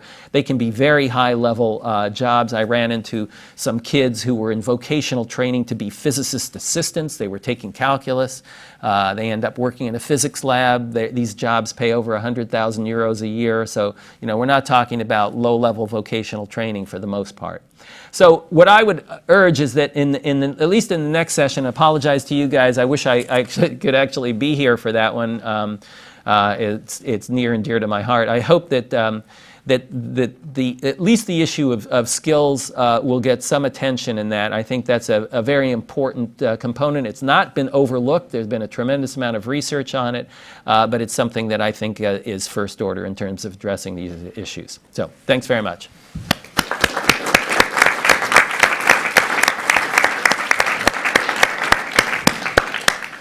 So I think we have time for some questions. Could I ask the timekeepers in the back to let me know when we're running low on time? So questions for any of the panelists.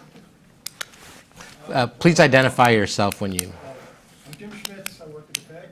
Robert, what?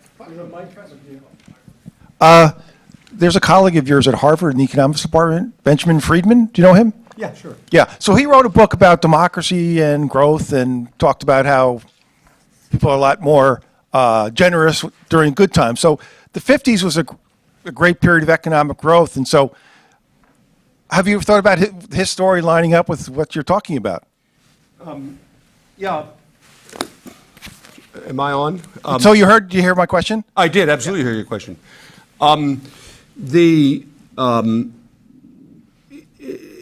Well, there's several things to say. First of all, it's true that as people have more income, on average, they give way more of it.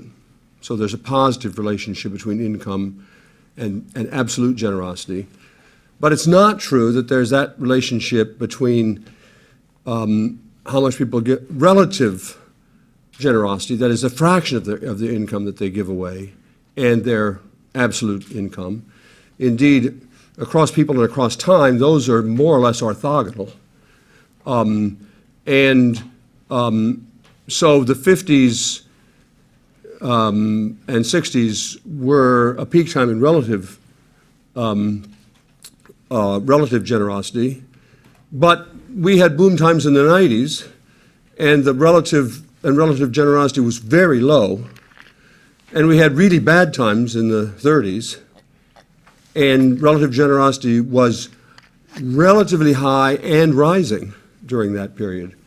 So, I mean, there are a lot of connections between and inconsistencies between my work and Ben's work on this. We haven't talked about it. It's worth talking about it. I appreciate that part of the comment. But I don't think that since I'm talking about relative generosity, that is a fraction of our income that we give away, that does not actually have anything like the simple correlation that you were suggesting, namely, good times we give away more. I'm not sure about what correlation I was talking about. It was just he just talked about a lot of things being correlated with growth. So I don't know. It certainly matches up. Anyway, I'll stop.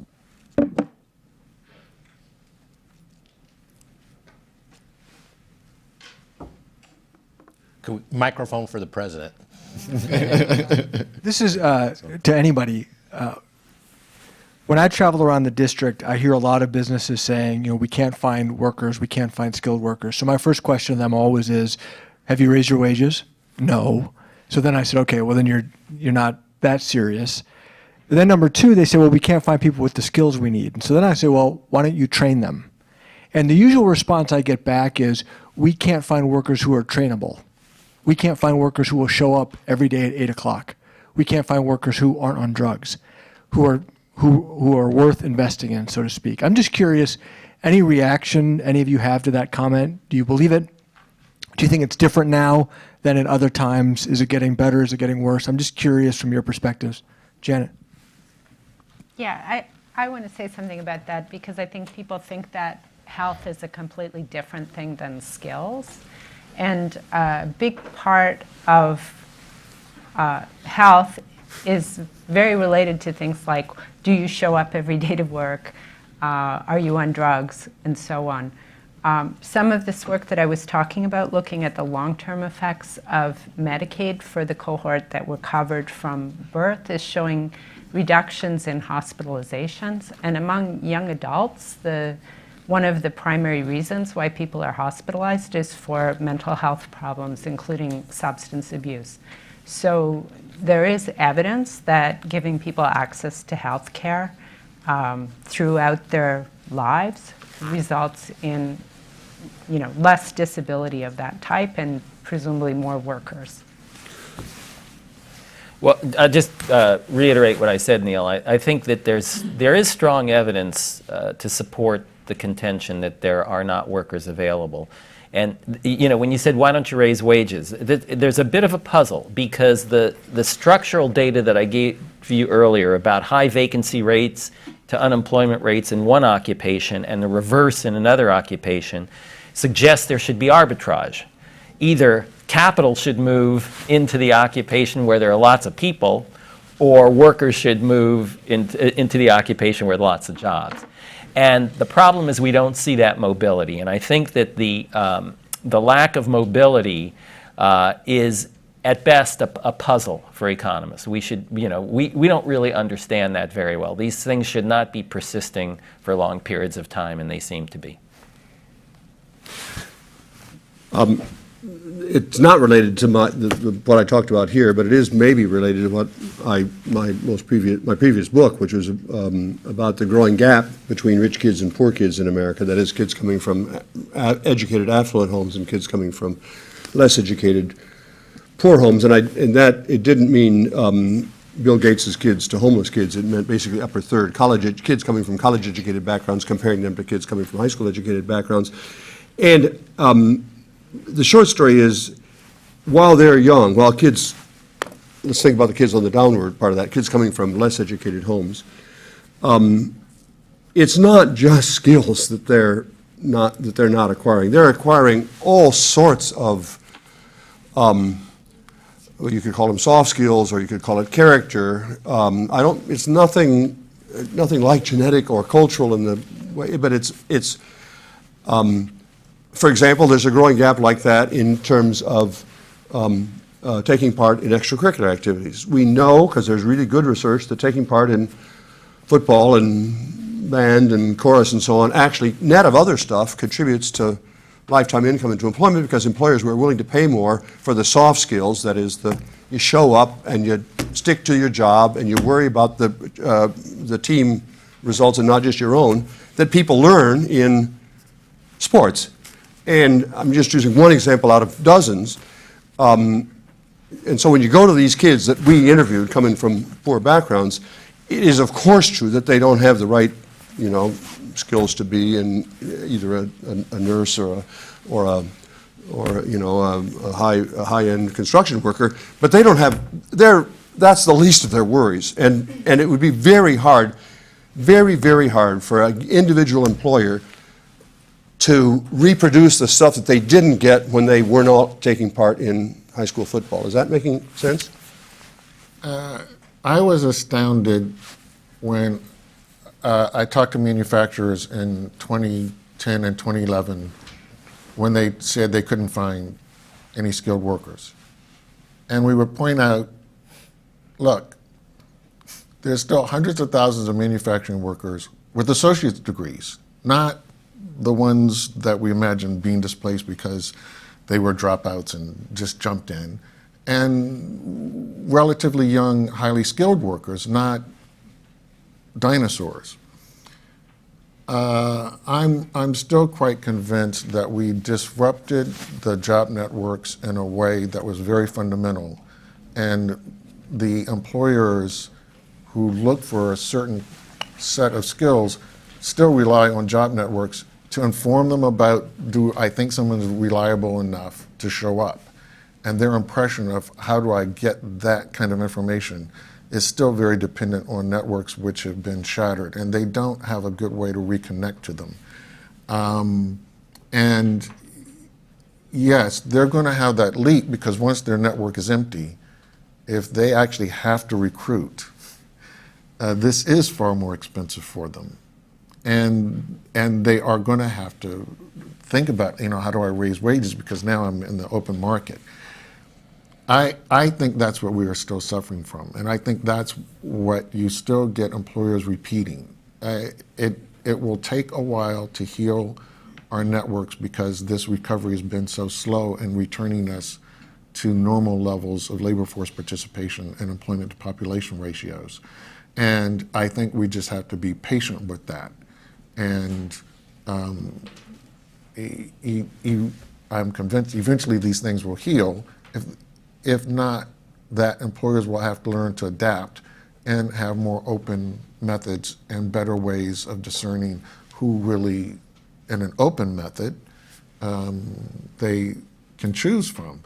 Now, actually, that would be a good thing, and maybe in part that's why the Black EPOP is growing faster, because when firms use open methods to search, when they're advertising and actually doing open call, we know that they're going to end up with a more diverse workforce. The job networks are segregated and won't get that. So I think this is just a matter of healing and learning on the part of the employer community. Okay, we can get one more question in. Dennis Walker.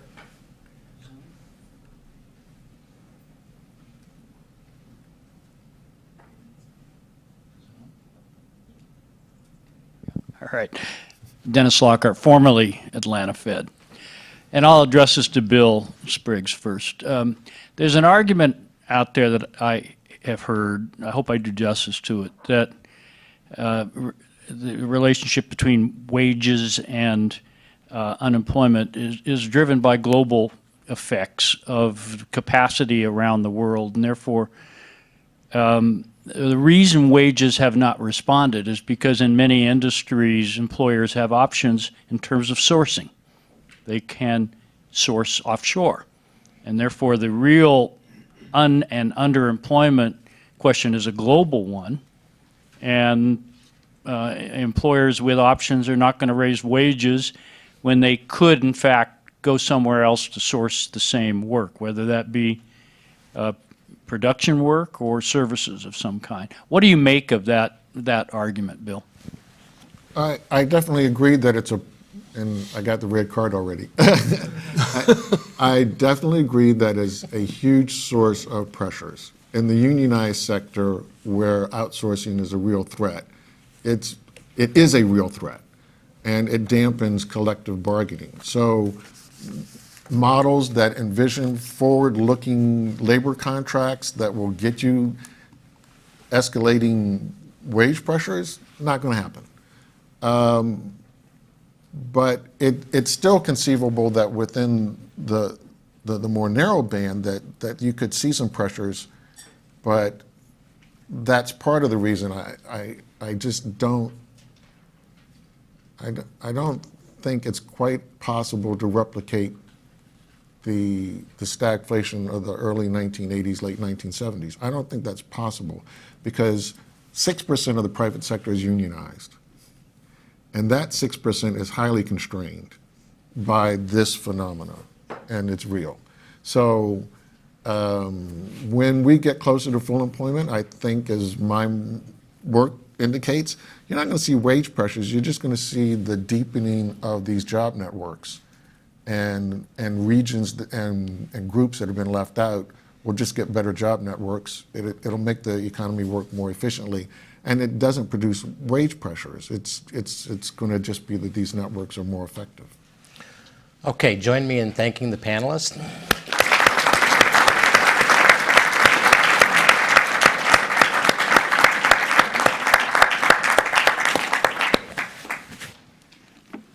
This was a great kickoff first panel, so thank you all very much for being here, for your rich discussion. What we're going to do now is we're going to go upstairs. We're going to have lunch. So on the second floor, we've got seating. You can sit wherever you'd like. They'll come and bring you a plate. We'll chat. We'll have lunch for about 30 minutes. And then I see our terrific lunchtime keynote speaker, Sandra, just came in. Sandra is a leader on the ground in North Minneapolis trying to make it happen. And we're going to learn from her about how it's actually going on the ground. And so thank you again. Please join us upstairs for lunch.